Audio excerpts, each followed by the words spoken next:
Tonight on Alaska's News Source, it's a moment to show Black history isn't in the past, but is being created every day.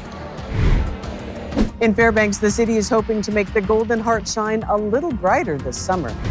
And later, the Super Bowl is tomorrow, and Alaska has more than one connection to the big game. We show off the state to the world. And winter weather is making its return to South Central, but extreme cold blankets northern Alaska. You're watching Alaska's News Source. Good evening. We are beginning with weather tonight. Bailey's got it covered. And Bailey, a change in the weather, at least for South Central, is on the way. Yes, there is a change on the way, not only in terms of what we're going to experience, but also in what we're forecasting. Now, as we look ahead, we do have a little bit of snow in the forecast, and we've been projecting this for the last couple of days. But the only thing that has changed is the amount of snow that we're likely to get. As you can tell with our snow forecast and our model data, models are showing between half an inch to about 3-ish inches. So expect that range for Sunday night into Monday morning. But you might notice that at the very end of our graph, there is a slight uptick in our models again. And that's when we have a second round of this moisture that is going to bring in more of that snow into Anchorage and into South Central. So as we look ahead, Sunday night into Monday morning is when that snow is going to coat Anchorage and even up into the Matsu Valley and most of the Kenai Peninsula as well, as a lot of rain will push into the Copper River Basin. But then you'll notice that Tuesday night is whenever that heavier round of that snow is going to move through the area, not only affecting South Central, this is also going to heavily impact Southwest Alaska, as you can already tell. So brace for that as you plan your week ahead.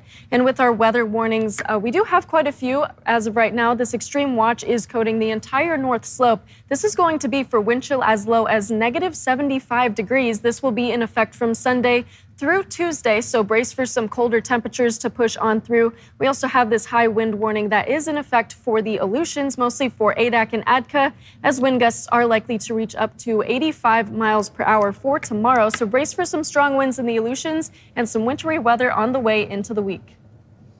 That's a lot of cold up north. Well, February is Black History Month, and here in Anchorage this weekend, Black business owners are showcasing their community. The 11th annual Alaska Black Business Expo, Summit, and Fashion Show got underway today, featuring vendors, speakers, and even a fashion show that is going to happen tomorrow night, all for the goal of bringing the tight-knit Black Alaskan community together and showcasing their skills and goods to a wider audience. Black businesses are huge in our history. There were Black inventors, that patented so many things that we use today.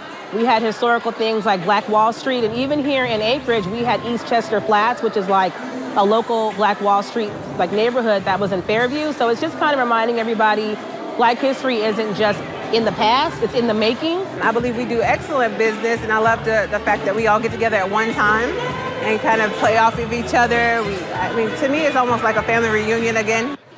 According to Smith's estimate, there are around 1,500 Black-owned businesses in the state of Alaska, but many there compare the group to a family. The expo resumes tomorrow night at 7:30 with that fashion show. The city of Fairbanks is expanding its storefront improvement program to revitalize downtown between 1st and 10th Avenue. The program offers grants to local businesses to refresh their exteriors and boost the area's economic energy. Grants of up to $50,000 are available for upgrades like new signage, lighting, and murals, while dollar-for-dollar match is required. Chief of Staff Mike Sanders says partnerships with Explore Fairbanks can help cover costs for smaller shops. This year, the city is expected to focus on filling empty spaces. I think if we had a vacant building that came in with a clear plan to activate it, they'd probably be the top scoring. We didn't have any last year that were vacant that applied, but I'm hoping this year. The application is a 2-page form available on the City of Fairbanks website. The first round of applications is due April 1st. You can get more information on alaskasnewssource.com. And when we come back, the big game is tomorrow, and you've got a couple of chances to catch the Alaska Connections. Details next.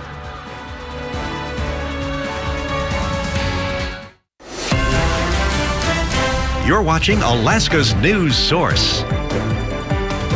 Well, Alaska has a second connection to the Super Bowl this year. Not only is Brandon Peely playing for the Seattle Seahawks, but the Juneau Douglas football team is going to be part of the pre-game coverage. To jog your memory, here's how we told that story in September of last year.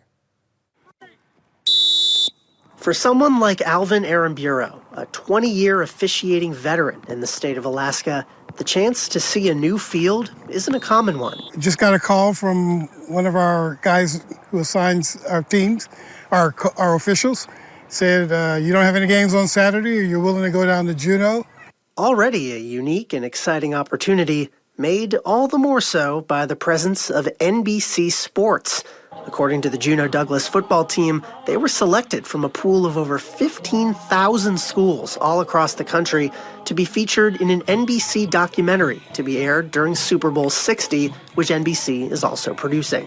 They'll be on site for the Crimson Bears' clash with the defending state champion Diamond Lynx on Saturday. They had seen some footage of our field and determined that that's one of the most picturesque fields in the United States, is what they said. Certainly an understandable assessment, but it goes deeper than that. According to Coach Soros, NBC is showcasing the connection between football and communities all across the country, a role Juneau is primed to fill.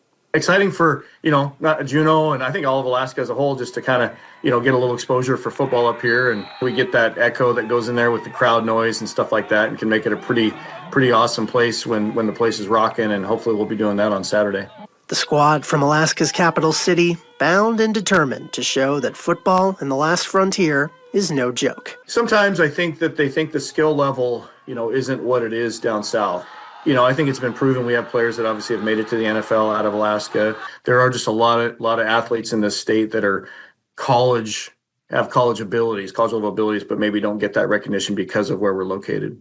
And that applies to the third team on the field as well. We play National Federation rules as if we were officiating a game in Alabama, Washington, or any place else. The rules are going to be the same up here in Alaska as they are anywhere in the country. Charlie Fellows, Alaska's news source. And now the time has come. The video is going to air tomorrow during the pregame of the Super Bowl. Journalist Peter King speaks with locals about the unique challenges of playing football in the rainy, isolated state capital. Now, we spoke with the coach of the Juneau football team again to find out how he's feeling about it now. To get something that's on a national level hasn't happened very often in the 30 years I've been coaching, and let alone it be on a Super Bowl Sunday. I just think you combine all that stuff together, it's a pretty going to be a pretty memorable experience for everybody. And hopefully I just hope the kids enjoy it and the families and everybody. And it's great to create some great memories. And you can see it by watching Super Bowl pregame on NBC between 11 and 11:30 a.m. Alaska time tomorrow, or you can head to our website and there's a link where you can watch it now. And of course, while tomorrow many of you will be watching the big game on NBC, remember you can still watch our news at 5 and 10 by checking out our streaming platforms on your second screen, because we know many of us will have our phones in our hands during the game. Then at 8 p.m., we'll have a special newscast to bring you the latest news from around the state. So join us then. You've been listening to the Alaska's News Source podcast. Subscribe to have the latest episodes delivered to your library automatically.